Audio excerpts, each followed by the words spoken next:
surgeon, Dr. Shershah Syed, is trying to operate late at night in a rural area of Pakistan. But the lights keep cutting out. Oh my God. It's shameful, it's heartbreaking, it's so sad that country has an atomic bomb and we have to do this very, very life-saving operation in this candlelight and torchlight. The worst floods in Pakistan in living memory. 20 million made homeless. But the world's turned its back on a country known for its militancy and corruption. A humanitarian crisis is looming this Christmas. We're going on an extraordinary journey with Dr. Shershah as he battles to deliver aid and save lives.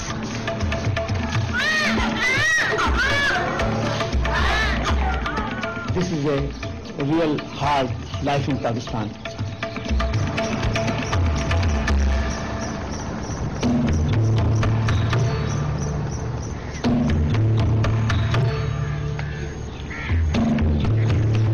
Our journey across the floodwaters of the mighty Indus River will reveal more than just the effects of the floods. It will take us through a tidal wave of poverty and loss and expose the deep-seated problems of Pakistan's feudal society. Aid has been donated by doctors in Britain, shocked by the floods in Pakistan this summer.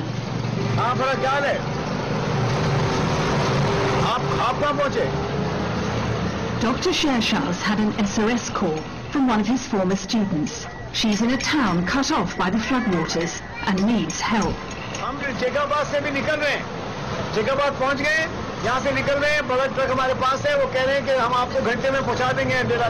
We're going to get aid and medical supplies to the town. We've commandeered a big police truck and a police escort to take us there. Good! It will work, don't worry. No way, it will work. They're quite used to all these things.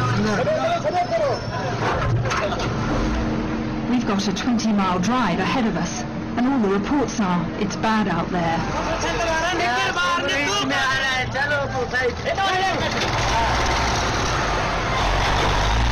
What I heard from the calls from there, that's all underwater the whole way. It's water is about 6-7 feet water.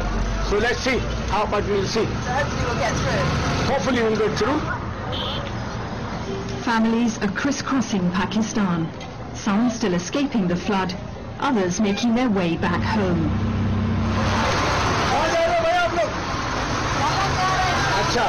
They are saying they are going back to their village, which is on this way, which is about 200-300 miles from here. And they are coming from Quetta. That means they've already done 200 miles. In 30 years reporting from Pakistan, I've never seen such chaos. We're travelling through Pakistan's southern province, Sindh, from the capital, Karachi. The Indus River, swollen with monsoon rain, burst its banks here in August, engulfing thousands of acres of land. 8 million people were displaced in this province alone. We're heading north to Dera al-Ayar. It's the end of September. There's no sign of any government relief effort. Too bad if you get stranded.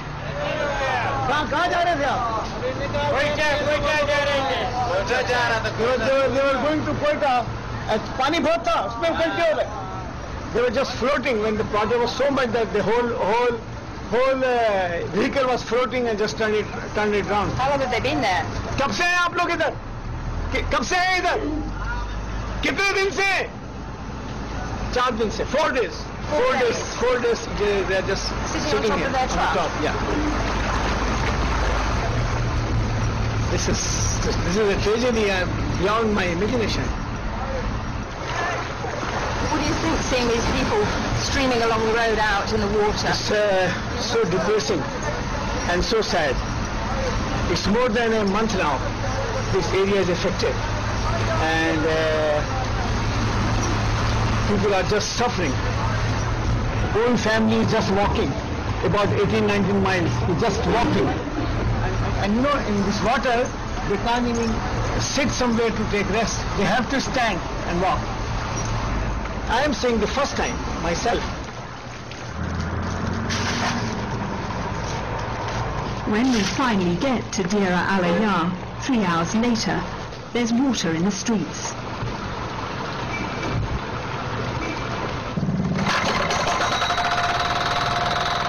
They're still pumping it out of the hospital, and the yard's full of mud.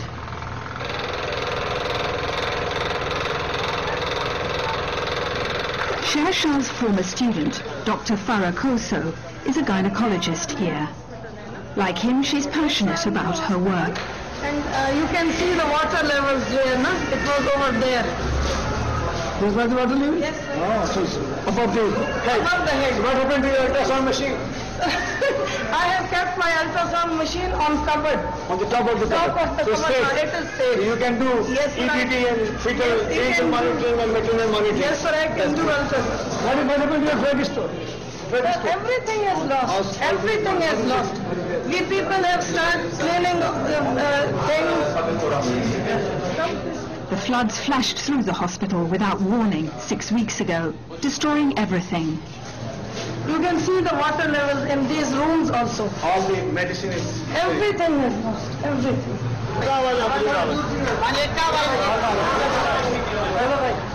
We've brought medicines, blankets and food. The hospital desperately needs them. Nothing's yet come from the government. It's very good for us that you people bring all these things with great difficulty. Eh? We are very happy for this. And Dr. Shershah? We know Dr. Shershah. He is the man who is... I don't have any word for my teacher.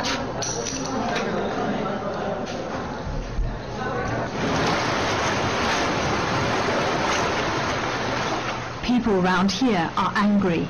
They say their town was deliberately flooded to save other areas in Sindh. The Indus floods every decade or so. The river has a system of barrages, embankments and canals to control the waters. But this time, something went disastrously wrong. In the past, a protected embankment on the east bank of the river, near the town of Sukur, has been breached. This allowed the floodwater to disperse into a sparsely populated desert region. But this time, controversially, the Indus was breached on the more populated west bank. The water spread for hundreds of miles, inundating dozens of villages, towns and cities.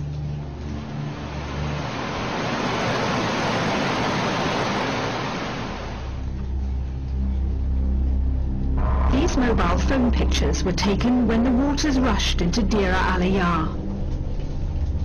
The town is 70 miles surgery session in a small rundown health clinic. He's brought his whole team from Karachi. There are more patients here than ever before.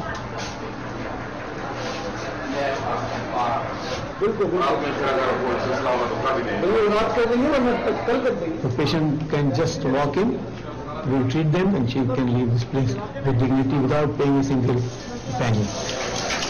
How many of these people have been displaced? All of them are coming from different camps. The flood's a disaster, but Shershah also sees it as an opportunity. The waters forced women out of remote villages to places where they can see a doctor, often for the first time in their lives. Like Bahoni, she's had 5 children and is suffering from a prolapsed uterus. She's having a hysterectomy under local anesthetic. I have problems moving about. We are poor and have no money. We can't afford medicine. I'm very sick. The government of Pakistan spends just $24 a head each year on healthcare, and the poor cannot afford to go privately. Unfortunately, government setup is not providing the care because we don't have enough doctors and surgeons to work. It's not life-threatening. Life is okay, but it's nuisance. You know, I mean, you cannot walk properly, you cannot sit properly. I mean, this operation is not a big deal. I mean, you don't have to be an Einstein to do the operation, but the facility should be available so these women can have good life. It's the quality of life which is important, really.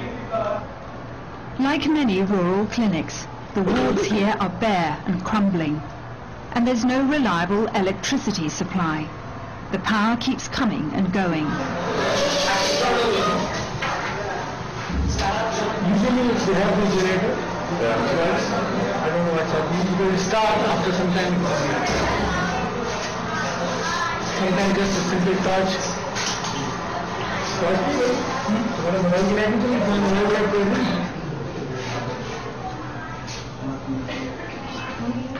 The team use the lights on their mobile phones so the doctor can keep operating.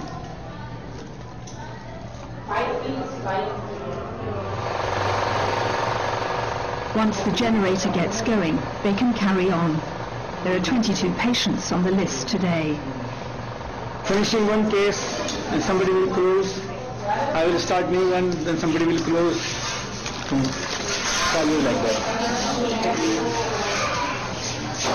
Dr. Shershah has dedicated his life to improving the health of Pakistan's women.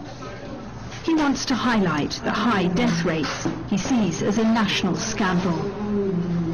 Every hour we lose 3 women. Every hour there are 45 women who are suffering pregnancy-related complications. Out of 100,000 pregnancies, we will have more than 400 maternal deaths. This is not good.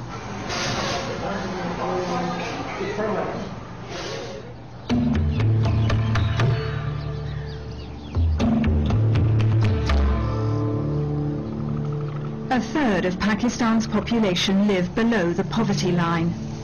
Even more in Sindh, the most feudal area of the country. This is an agricultural society of bonded labourers and big landlords who've resisted attempts at land reform.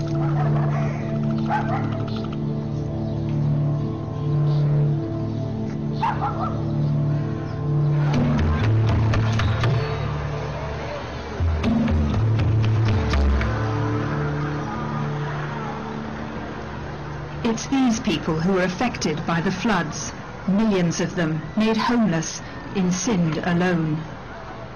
Some are living in camps, others have no shelter at all.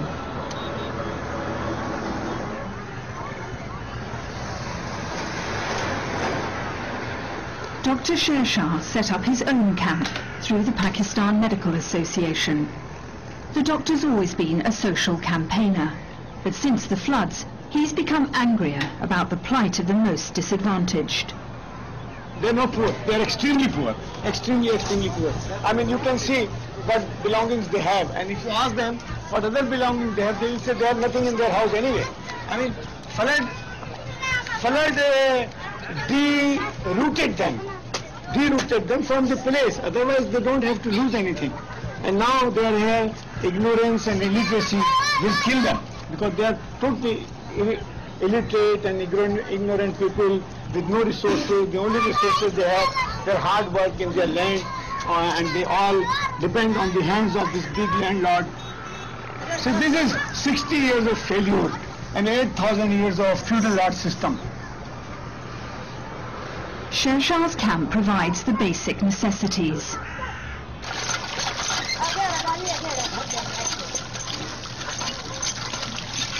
I think this should be the first priority. Do nothing, just provide water. अच्छा है पानी? हाँ. Bathroom पीते हो पानी है? She said good water. Baso, good water. And she drinks that. And she's thankful also. She's saying it's a good thing that you put the water here. Pakistan. The children are getting an education while they're in the camp. The first time for many of them. P English में और P Urdu में. And Shershah set up a health system here, which he thinks is more suited to rural Pakistan. We don't need doctors. We need person like Sattar and this guy. And Sattar is a health worker. This fellow has shown us in Pakistan the solution is not lying in the opening of medical universities and medical colleges. Solution is lying that we need 200,000 midwives, 200,000 paramedics, 200,000 nurses. At the moment, we are producing 1 nurse and 8 doctors. This is the statistics. 1 nurse. 1 nurse and 8 doctors. And you think it should be the other way It should be the other way around. around?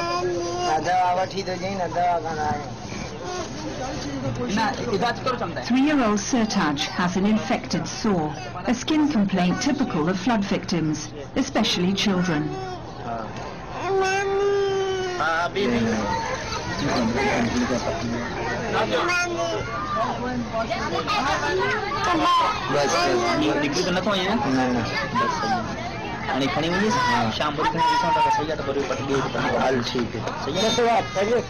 The doctor goes to talk to the child's father in his tent. His name is Maluk.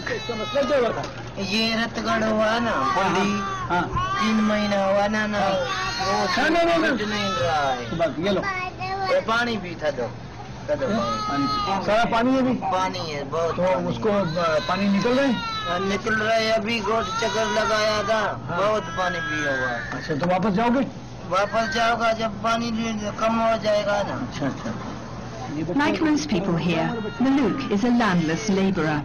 He's in debt to his master and works for a share of the crop. Even the name of Maluk's wife reflects her status in this feudal society.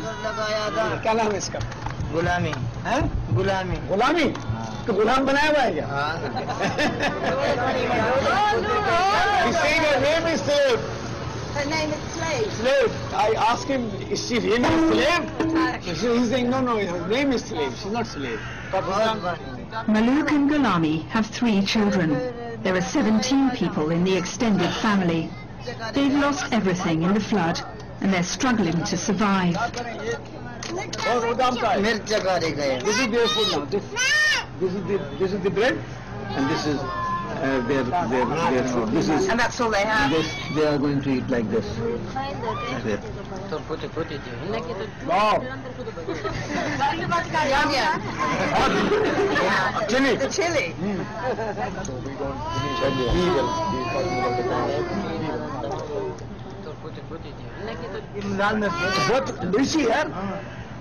बहुत मिर्ची यार बहुत मिर्ची खाते ही हम मिर्ची इतना मिर्ची है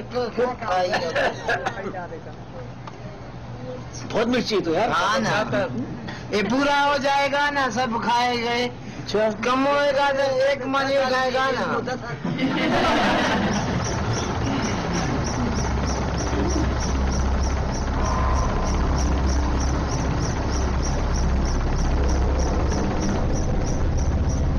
We're 20 minutes flying time north of the camp.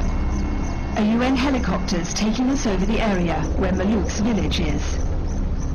Water still covers thousands of acres, and there's a food crisis building. Crops are ruined, and the autumn rice planting season has gone.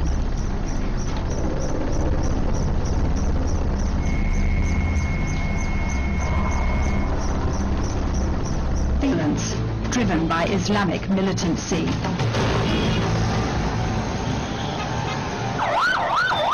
Just after we arrive, a shrine in an affluent suburb is turned into a bloodbath.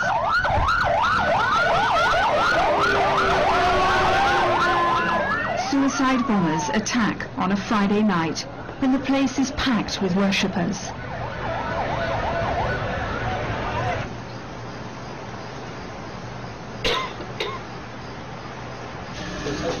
The next morning, Dr. Shershah is meeting an old friend for coffee.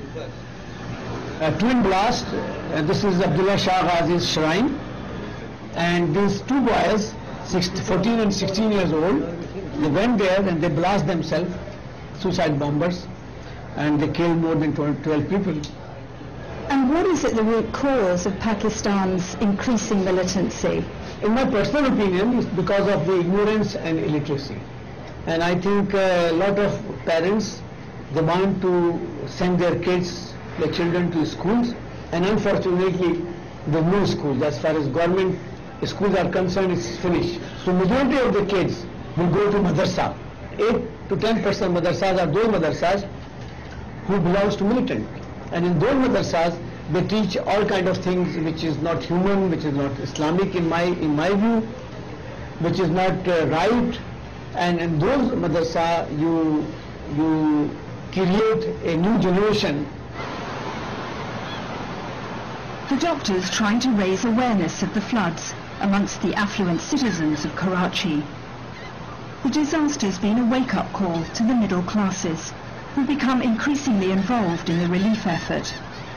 They're fearful that charities run by the militants will fill the void as the government struggles to cope.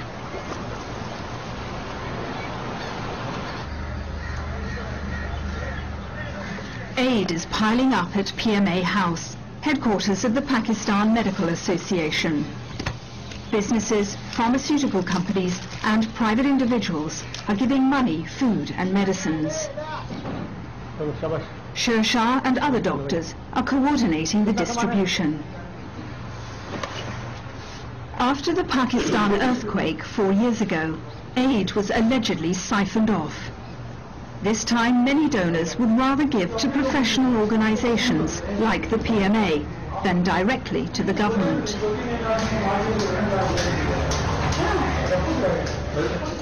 They have done embezzlement of the funds, embezzlement in terms of these goods and properties.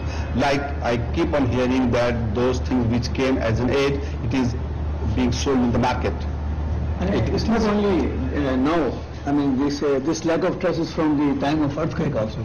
People are asking, what happened to those money which we raised for the earthquake? That's gone. So nobody has trust in any kind of government now. They think the money goes to government, it just goes. So am I right? When people donated in 2006, when there was earthquake, nobody has seen any housemaids or any of the city wasn't rehabilitated, the people weren't rehabilitated at all. So there's a lack of trust among the donors as well. Our doctors and our people who are outside the country, who are abroad, they are not ready to give funds to the government because of that. I'm showing a number. I'm showing a number. No way. Dr. Rafiq has arrived from Dadu, one of the worst hit flood areas in Sindh. He's pleading for help from the PMA. This whole area is underwater. Since last 35 days. That's a 45,000 population. It's about 70 kilometers. 70 kilometers. Of water? Yeah, underwater.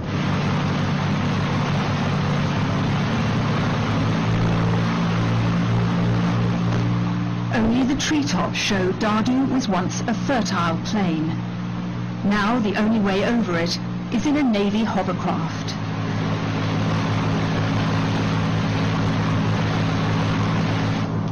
Dr. Rafiq wants us to see conditions in the flooded city of KN Shah. The infrastructure's been destroyed.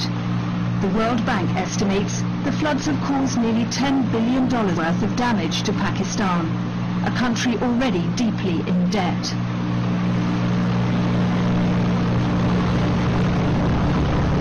How will Pakistan recover from this?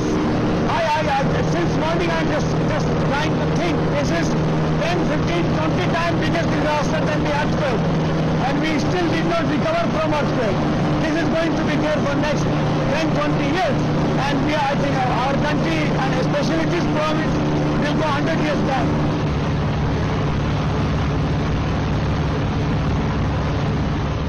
It's October, 2 months after the floods began.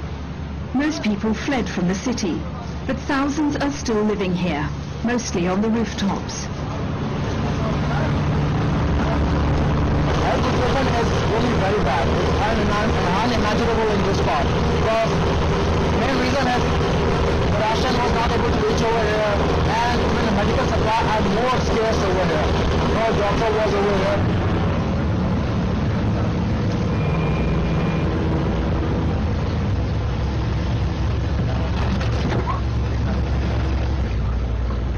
KN Shah's been cut off for weeks. And when we land, people aren't as friendly as usual. The doctors quickly find that medicine isn't the top priority here.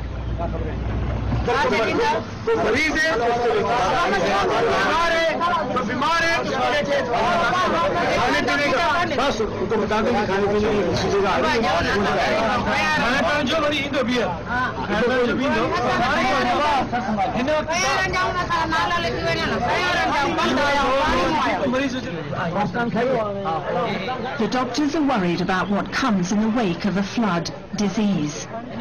Malaria is increasing, with 2 million new cases predicted across Pakistan. There have been outbreaks of cholera, and babies are dying from dehydration. Is the baby dehydrated? Has it got diarrhea? So Yeah, baby is having some diarrhea, so I'm giving him some ORS. that's rehydration. The Pakistan Navy has only a few small boats to deliver rations to an entire district. The military rescued many people during the floods, and relatively few lives were lost. But they're returning to normal duties now, and people are afraid. Lieutenant, how desperate are these people for food? We are really desperate. We have, this is the third time we have come over here. Basically, the problem is there's too much population over here. And the ration that we have, it's limited. And so we cannot provide to everybody. Is anybody from the government here? I don't see any health services, anything, just the Navy? The main reason behind it is that it's so remote. Although the military works at the behest of the civilian government, people here make a distinction between them. The Navy is popular, but in KN Shah they feel the government has abandoned them. There's no proper system. Distribution fair. Some people get more than they need, but we're not getting enough.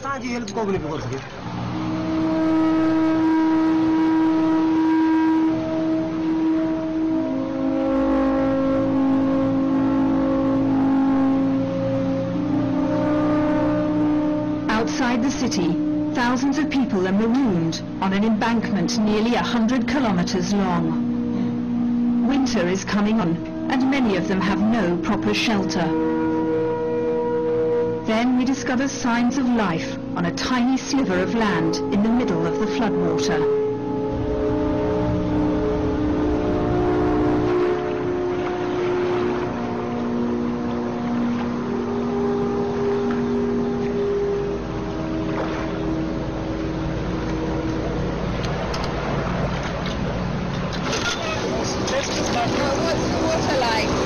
This is not good. No, this is not good. And this is what they're drinking here? Yeah, this is good. The smell is not good either. This is not good. We find a group of women and children huddled in someone else's abandoned village.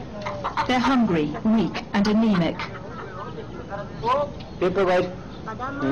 What does that mean? Paper white means extremely anemic. Look, can see your hand? Compare. Look, this side. Look, this is so pink. This is so white. I mean, your hemoglobin is more than 12. Her hemoglobin is less than 3 or 2. And this is a general problem, is it, amongst the women? Look, she's so paper white. Apna haath dikhao. The UN says that half the women of Sindh were already seriously malnourished from hard labor and constant childbearing. Why are the women so anemic? Two reasons. Number one, basically women are malnourished. The good food will go to the man. The meat, the egg, the fish will be eaten by the man and the male child. And after that, whatever is left over will go to the female. Number two, women are working from morning to evening till they sleep, and even between sleep they have to work for the kids and babies, you know. So they are working all the time. All their life. The oldest of the women says this flood is worse than the last big one, nearly 70 years ago.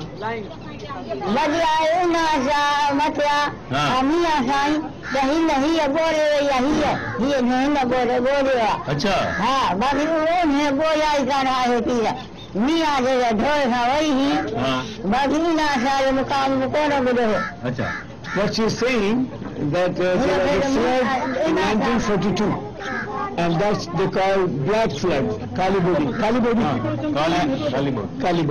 and this time this flood is worse than that flood.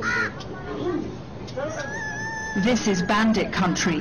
The women only have an old rifle to defend themselves with.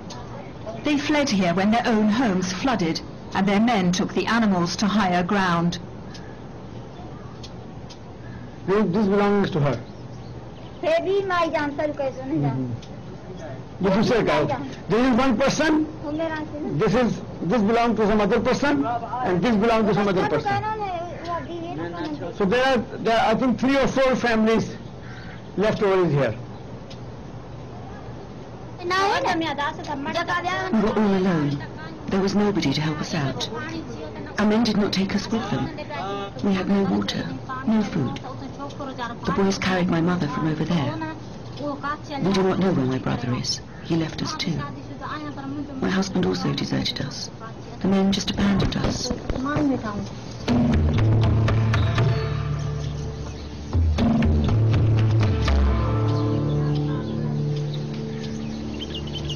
Then, in an animal sty, we find a girl whose condition affects Shershah deeply. This is a young child, and she is a polio-affected baby. And from the very small childhood she has this polio, and now she cannot walk, and she only jumps with the help of other people, and all the time salivation is coming by her mouth. Ironically, her name is Shahzadi. Shahzadi means princess. So sad. Look at this. I mean, there are so many kids like that living in different part of this area, polio affected, and our health officials are claiming again and again that 100% coverage for polio. What do you feel, Shershah, when you Very bad, very bad. I'll tell you, I mean, I knew polio is around, but I was not expecting that a 24 years old girl is living with animals. The system cannot provide her a shelter, I mean, look at our leaders when they come to television, that nonsense they talk. Look at our anchors in our national television, the anchors, they are talking all rubbish.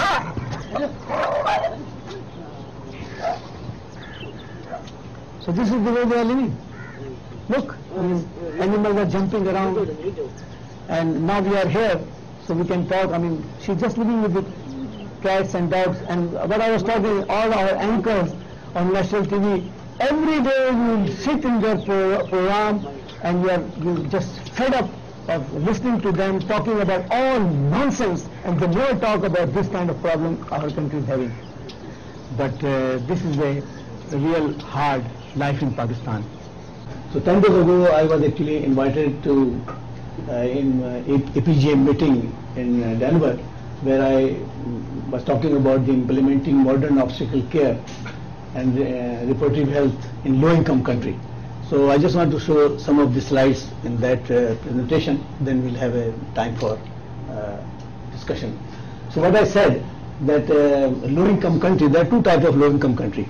One is really low-income country, and one low-income countries like Pakistan or India, they are not low-income countries, their priorities are wrong. I mean, look, these 2 crazy countries, Pakistan and India, and funny leaders. These both countries have atomic bomb, most sophisticated ammunitions to fight, and at the same time, in both countries, 1/3 of their population are living under poverty level, and this is the most modern method of transportation of pregnant women in emergency. This is our flying squad. And how, this is the priority. So next please. And you go, you see the patient, we don't even have drip stand. Women are just lying there, sitting there, waiting for their time to come for the operation. Next. This is the way they live in the ward. Next. Next. This is, this okay. This is, go back. These are the theaters and method of sterilization. Next. And the other word, And this is the word: detection of fetal blood in maternal circulation, inspection of fetal body in the amniotic fluid by fetoscope, collection of fetal blood from umbilical cord for further clarification of an intrauterine problem. And this morning, Sana was showing me a history of one patient, just 4 or 5 years old, and patient gone through the heart transplant and everything. More than $2-3 million are already spent on that 5-year-old kid, and she is in ICU somewhere. So this is different kind of that kind of technology you cannot apply in our countries where the technology is so bad. Next, please. So these are the hard facts. In sub-Sahara Africa, 10 times less doctors and nurses in comparison to Europe. In Ethiopia, 50 times less health workers in comparison to Italy. In Africa, 25% of the world burden of disease and only 1.3% of well health force. So 1 million health workers are required even to run the present healthcare system. Yeah. And major, this is very funny, there are major 5 conferences in 1980s and 1990s committed to reduce maternal mortality rate by 50% by year 2000. Then what happened? It was not achievable. So again in 2000 they have another conference to reduce MMR by 75% in 2015, and it's not going to happen. This global, goal, this is not going to happen. And in 2015 we will have another meeting to achieve this global goal next 10 years. Next.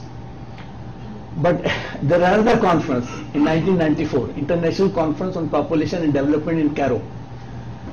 Cost of respiratory health per year is $17 billion at that time, and 1 week defense expenditure is equal to that amount.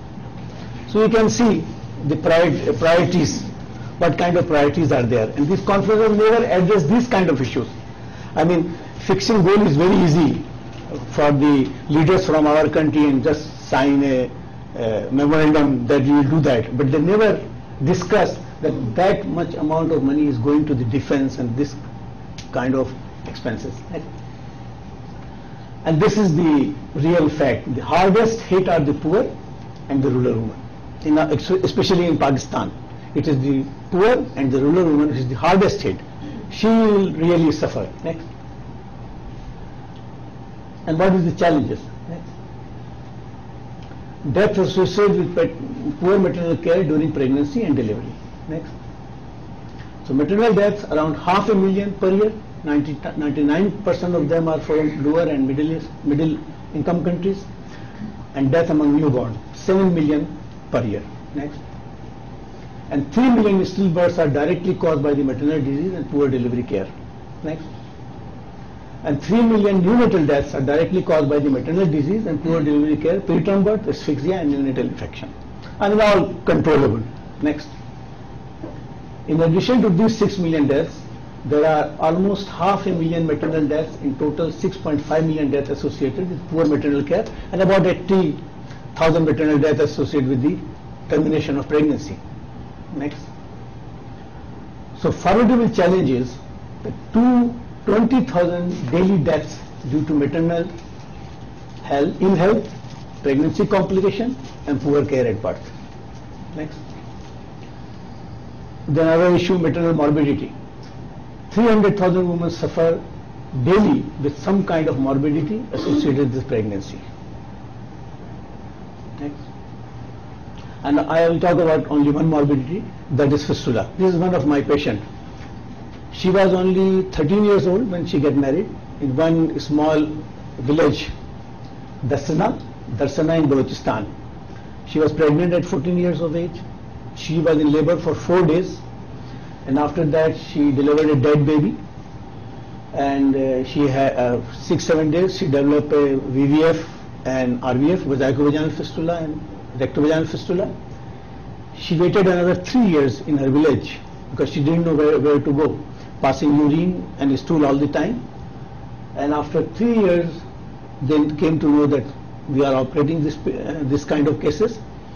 So 6 people carried her for 2 days by walking to come to the main street, road type of thing, because in that area there is no communication in Balochistan. So after 2 days they reached to the road, and from that road it took another 14 hours for them to come to my hospital. First time in her life, her name is Gulbanu. First time in her life, he has seen the road, a building, a wire, a telephone, a television in modern age. And in a country where we have atomic bomb and F-16 and everything. And she been through 5 different operations. She stayed with us for about 9 months. This is the photograph taken.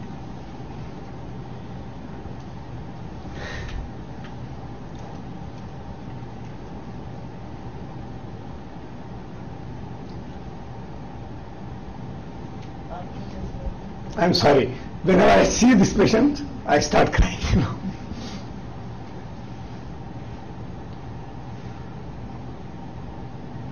This is a photograph. She's so happy.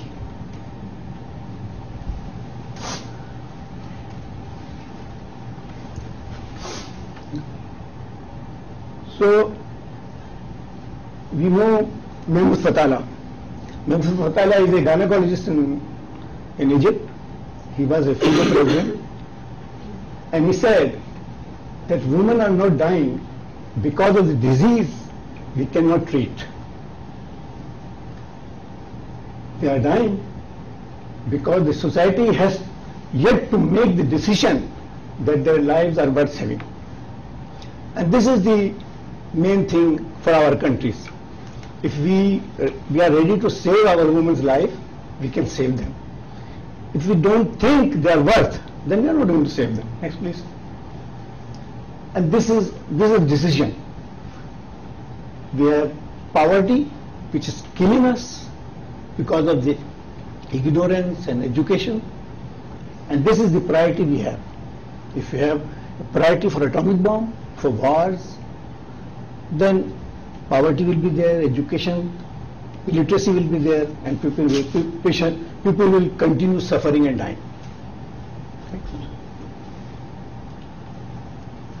So there are many things we can do. Increase global concern about the maternal death, training and education of the human resource to deal with the maternal mortality. Next, availability of EMOC in rural areas, introduce community obstetrics. Maternal health care is a human right and it should be available globally. Next, and this is a very important picture actually. The woman on the left hand side, she was burned by in-laws, she was raped by the police, and she was victim of continuous violence, etc., etc. And we have lots of women like that. And this is another rural woman in Pakistan. She is competent, committed, happy, and that's the woman we want in our society. And it's a long way from there to there. So if there is any question I can answer, Thank you.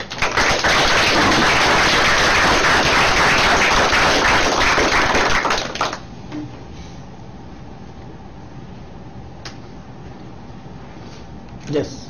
Shortly, you had the things that can be done to help reduce the maternal mortality. And I was wondering, one of the things, I had a friend who she had recently been working in India, but she mentioned that their campaign was that every woman gave birth in an institution, within like a facility, like a hospital, as opposed to like in a lot of places where they just want to have a trained midwife. So I was wondering, like, do you think that's hopefully sufficient, like you have a trained midwife, as opposed to saying that everyone just has easier access to a hospital, which can be really a huge hurdle for a lot of women. Yeah. Well, I think it is not possible to have institutional delivery for every woman in Pakistan, India, and all Kenya, Uganda, and Tanzania, and all this. These are the wrong decisions of the policy makers, and there's always some politics behind this. Even in Pakistan, if you travel to some area, suddenly you will go to rural health center and you will find an ultrasound machine, a dental chair. I mean, 5-7 lakhs ultrasound machine. Why is there? Nobody knows how to operate on ultrasound. But some minister decides to buy 100 ultrasound because USAID has just come and it is connected that you spend on equipment. So instead of training midwife, they will buy 100 ultrasound machine. and everyone make money out of it. From donor agency, the officers in donor agency to bureaucracy. So 500,000 ultrasound machine will be bought in 1200,000 and everyone will make money. So this is the wrong priority. That's what I'm saying again and again. I mean, 80% of women can deliver under the tree without any complication and they will be all right. I mean, pregnancy is not a big deal. Only 20% of women will suffer and they will have the complication. They will need cesarean section. They will need forceps delivery and they will have PPH and some of them will die. So what the midwives can do, they can just select this 20% to send to the hospitals, and that's what we need.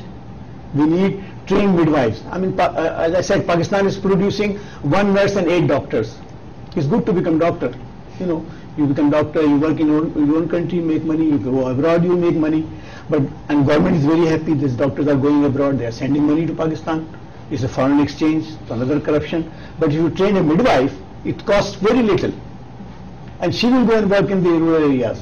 I mean, I train 2 or 3 midwives to do in cesarean section, and all my gynecologist friends they're furious, they're very angry, and they're working around there's a place Thari Mirwa near Indian border, and I told them, listen, another 200 years no doctor is going to go there. Let her work there. She's saving some life. Just spinal anesthesia. I know she may have some problems also. But if she will have one complication, she will have 100 normal deliveries and she will save some woman. This is the priority. So this is the situation. Yes. On a website I looked at where you did an interview, you mentioned that the government understands the situation with maternal health, but they refuse to act. So can you explain like why? Because I mean, people who are ruling, who are sitting in the Senate and Assembly and Prime Ministers, and don't you think they are smart enough to know all these things? They all know these things. But again, the corruption is a major issue. I mean, USAID gave us billions of dollars, and that is funneled through different direction. And even the donor USAID, DFID, SIDA, Canadian aid agencies, they never tag this money that we are going to support you if you spend this money in this way. It's easy, just give the money and So a lot of corruption is going on. That's the reason they don't want to spend on the right direction. It is easy to open a medical college and Chief Minister will come and cut a ribbon and there's a flag there and everyone, there's a political gain. But to train 5,000 midwives is not a big deal. I mean, they are trained, nobody will know, and who cares about midwife, and who cares about the woman? Fatara, what I said about Fatara, that's very important thing. If a society doesn't understand the worth of the woman, society is not going to spend on the woman. I mean, can you show that slide? I'll show you. I mean, what kind of suffering that violence against women. No. I'll show you 1 or 2 slides. I mean, this is the hard facts. I mean, these are look at this woman. She is the wife of son of one of our governor in Punjab province. He divorced her. Fine. And she's not poor. She's not middle class. She's higher class, higher society. She decided to get married. The son of the governor said, no, you can't marry. I divorced you, fine, but still you are my property. You can't marry. So one day, some people came there and they put acid on her face. This is her face now. She is in Italy. She's been through 14 different operations, and this is the man who did it. And from the courts, he was just released because there's no proof, there's no evidence that he did it. So why is happening? Because woman has no value in the society. Go back. Next, please. This is the girl. She was shot dead because she wanted to marry on her own choice. Next. Pishi. Go back. Yeah. Next. These are the people. They have some problem. So the landlord came to their land, they raped every woman in the family, every woman, and all the men were arrested. And this was highlighted by one of the journalists. So this, whenever there is a problem, the victim is always a woman. So if the society doesn't value them, why you will work for them? So this is the issue. And for that, you need education. 1, 2, 3, education, education, and education. And education means education, not this kind of education what our government is providing. Yes?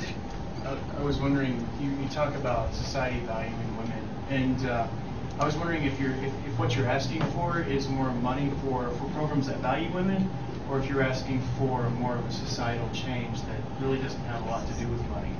Yeah, what I am asking for, I am asking for the mass education program for the general public, and the priority of the government should change from the defense to the people. At the moment we are spending less than 2% on education and less than 0.6% on health. So if you are spending 2% on education, what kind of education you will get? So every village should have a school, so the children should not go to the madrasas. The education should be like that it should suppress the militancy, religious militancy in the society. I mean, it's great that Osama bin Laden is dead. It is a good news for the maternal health in Afghanistan. Taliban, they kill women, they burn girls' schools. You know, these people don't want women to be empowered. So education should make a woman empowered. She can decide about herself. She can decide about her marriage, her education, and everything. That's the kind of education we need. And that means change of the society. The whole attitude of the society should change towards that direction. So we cannot have this 13-year-old girl with the fistula. You know, I mean, if you look at these girls, they are miserable. Their husbands leave them. They have a lonely life, and they just die because of the passing urine and stool and infection. I mean, 13, 14 years old. I mean, I don't know how many people have seen a maternal death. I mean, if you see ever a dying woman at the age of 30 years with 5 children at home, and you cannot do anything because blood is not available, and you cannot do a section on her, and every day you see this kind of woman in a country where a lot of money is there, India, Pakistan, Bangladesh. They all are rich countries. They are not low-income group countries. They are rich countries, but the priorities are wrong. I think you have to start to teach young boys and men to respect the women more. You are right. Education means men's education. It is the men who decide about everything, from ruler. I mean, Pervez Musharraf's government, I mean, it was a military government, but at least what he did, he made a law that there will be 30-40% women in the parliament. So in parliament we have 40% women. But what happened?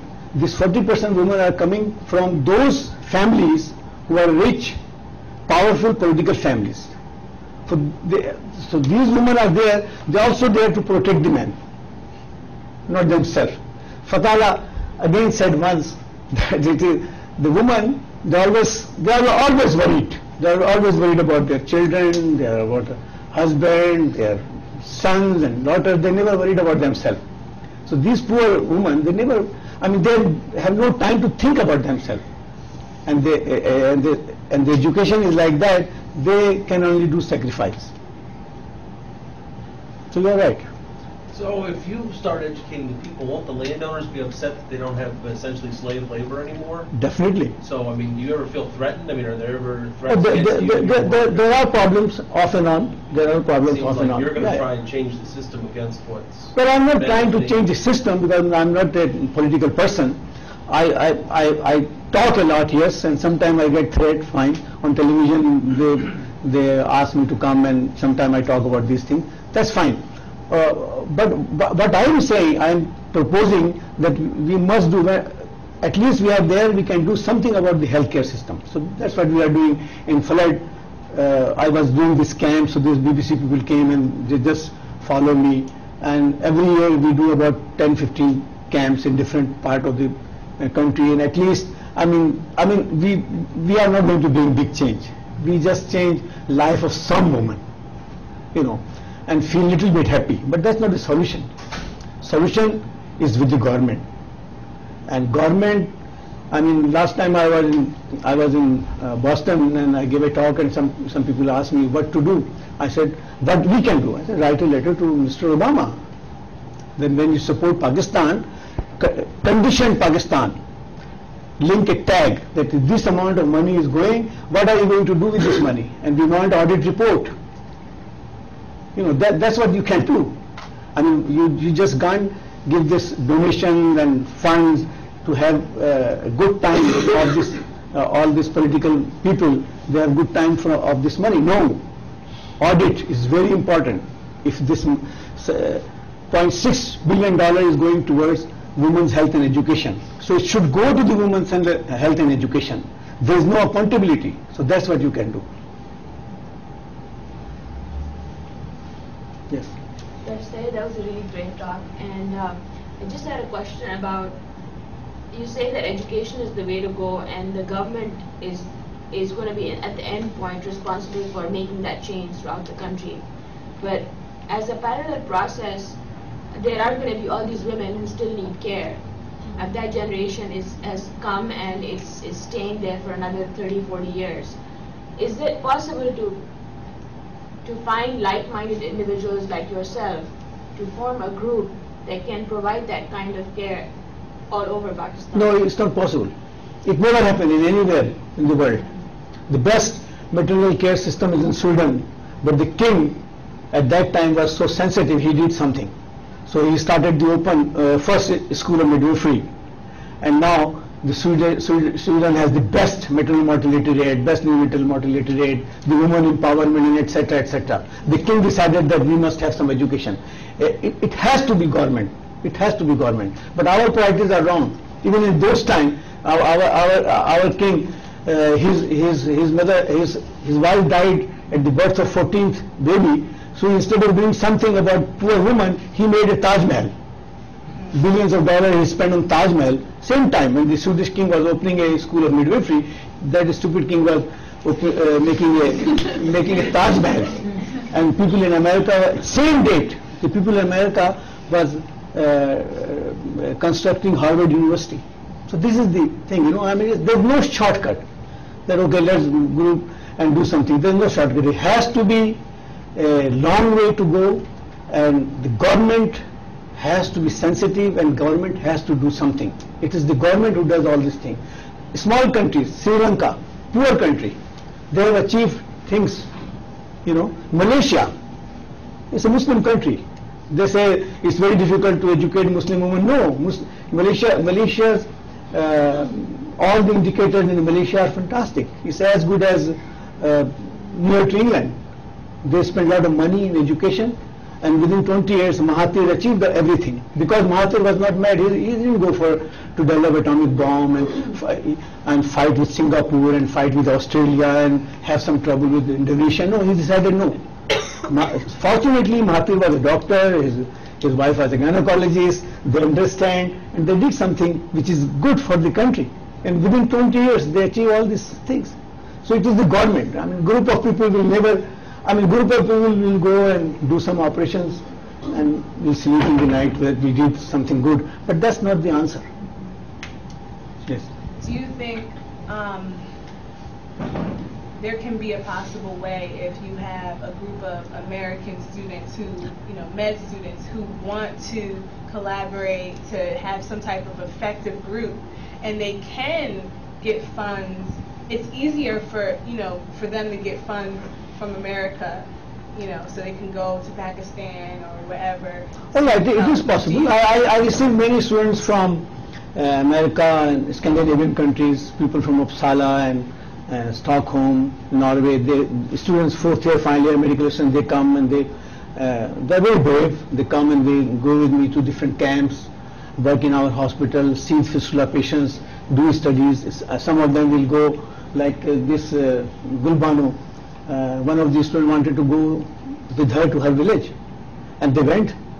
They do this kind of thing. So if they want to come, fine, no problem. And they sponsor some patients' treatment also. This is good. but it's not enough. I mean, you will never be enough at this level. Right. I mean, you can treat some patients fine, but in the end of the day, what I am insisting again and again, it is the government's duty to provide education and health. Health cannot be provided by an individual. It is the government's task. Government should do that. I have a question. I think it's interesting you said that it's the government's responsibility to provide health because, so as a resident in the U.S., you see different health systems. And here it's very much about insurance, private insurance, and depending on what you, and Obama is bringing about policies in which Medicaid has to cover a certain population more. So I don't know what is your opinion about government providing health care in countries like England or not doing it so well in Pakistan versus people providing money to get their own insurance to whatever extent they can, which provides their health care. This is very interesting. I was trained in Ireland and England, and I worked in National Health Service. It's a great service. I always enjoyed that kind of service, and it's great. No patient is denied treatment because of his poor.